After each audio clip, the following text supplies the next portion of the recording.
Okay, guys.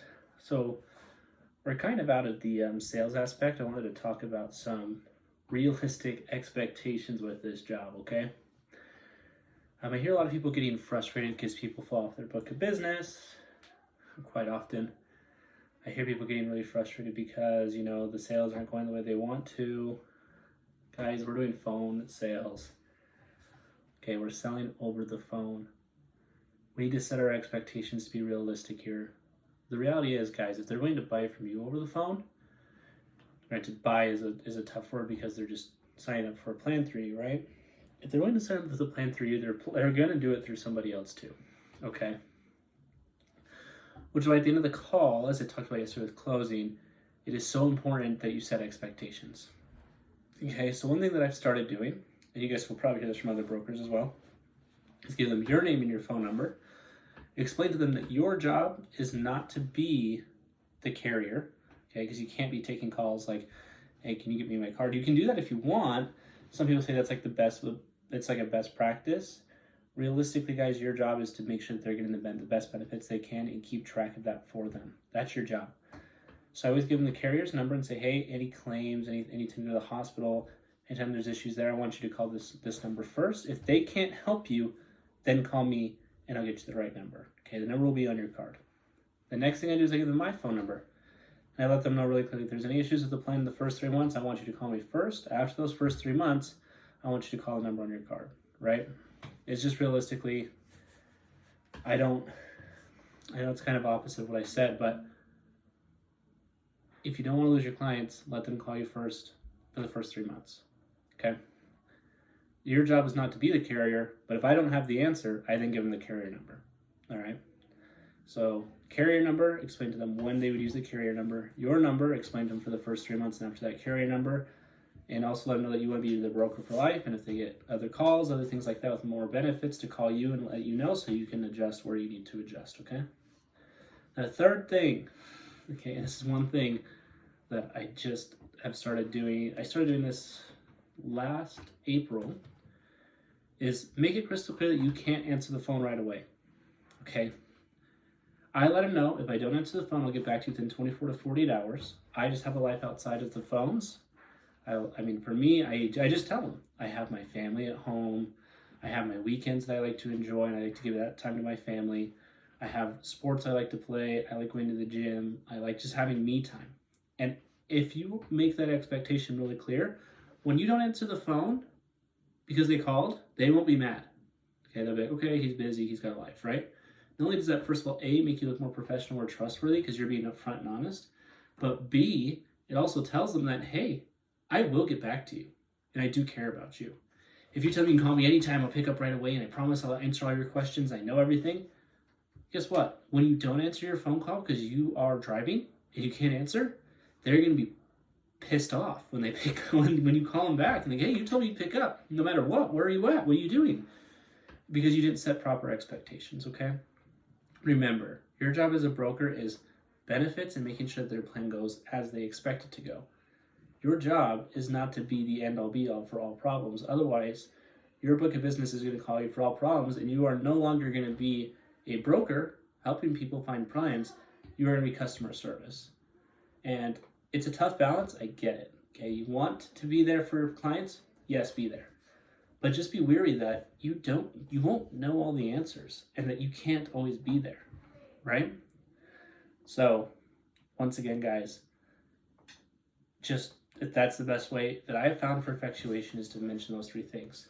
Another thing that I'm going to warn everybody here about is don't be frustrated. Don't spend the money before you have it, okay? I see this a lot too. And this goes for all sales, really, but this job especially, because they have to remember to get paid. You don't have to have them on the plan for 3 months, but to keep that money, they have to stay on the plan for 3 months, right? I see a lot of people forget that aspect. I see a lot of people forget that, hey, I need this person to stay on the plan for at least 3 months for me to keep this money. They just go and spend it. And I'm speaking from experience, guys. I have done this stuff before where I go and spend it before I have it, and then guess what? Charge back. And it kind of all hits at once a lot of the time. I'll give you guys an example from AEP. I think I sold like 120. I don't know. Doesn't really matter how many. But last week, well, end of February, I'm going to have 5 people fall off. Those are all chargebacks, right? January, I had 5 people fall off. Okay, that's 10, which really, for 120 sales or whatever it is, that's less than 10%, which is pretty good. Now, they could still fall off in March, right?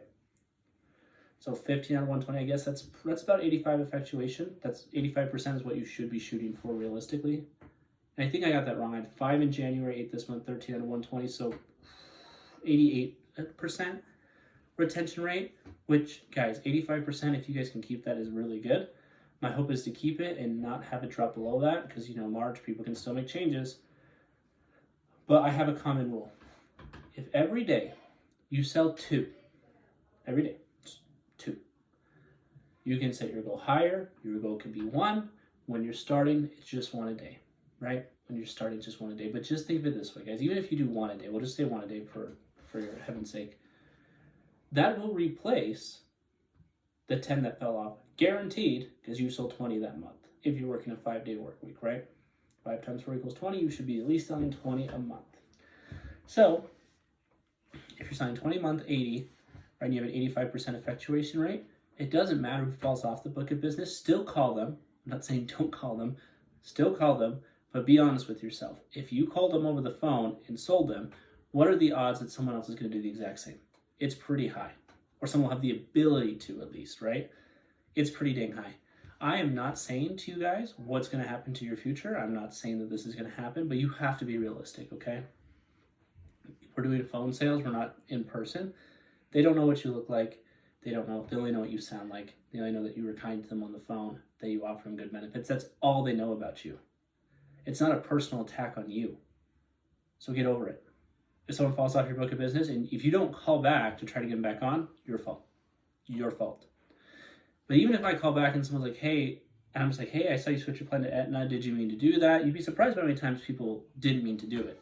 But no, I didn't. I was talking to somebody. They must have sent me up. Can I switch back? Sure, switch them back, right? Not too hard to do. But sometimes I'll get a message, a response like, yeah, I talked about their benefits. I'm well aware of why I switched. Nothing against you. I just prefer this plan. And you know what? I just leave it at that.